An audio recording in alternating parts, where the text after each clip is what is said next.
विवादों के निपटारे के साथ साथ व्यापार नीति पुनरावलोकन तंत्र भी महत्वपूर्ण है।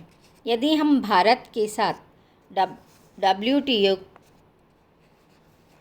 की प्रगति देखें तो भारत के समक्ष जो WTO के चैलेंजेस आए हैं वे मुख्य रूप से हम जिन भागों में बांट सकते हैं वो पॉइंट्स इस प्रकार हैं।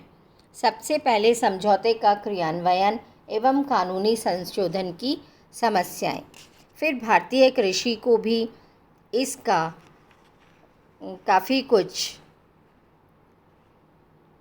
महत्व दिया गया, क्योंकि भारतीय किसानों का काम बिना निर्यात सहायता के नहीं चल सकता। इसी तरह से कुछ चीज़ें आयात भी करनी पड़ती हैं। तब WTO के कुछ समझौतों के आधार पर भारतीय कृषि, भारतीय उद्योग, सेवा क्षेत्र, श्रम बाजार, ये सभी इनके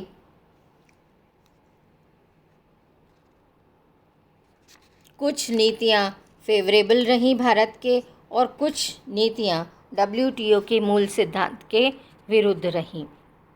ऐसे में भारत के लिए कई देशों की संरक्षणवादी नीतियां जो विकसित देश हैं वे घातक सिद्ध हुई हैं। भारत का लघु एवं सूती वस्त्र उद्योग आधुनिकीकरण के दौर में है।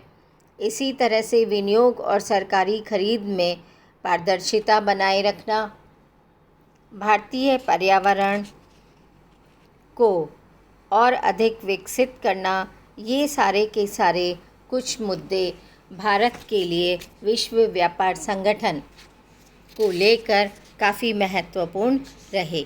यदि हम समीक्षात्मक दृष्टि से देखें तो कुछ ही क्षेत्र ऐसे रहे जिसमें भारत WTO के सिद्धांतों और नीतियों में भारत को नुकसान पहुंचा, लेकिन अधिकांश नीतियों के द्वारा भारत को WTO की नीतियां फेवरेबल रही है। तो इस प्रकार के समझौतों से विश्व में व्यापार की वृद्धि अंतर्राष्ट्रीय व्यापार को बहुत अधिक विकसित करती है। अब हम कल के वीडियो में आर्थिक विकास और आर्थिक वृद्धि की बात करेंगे। धन्यवाद।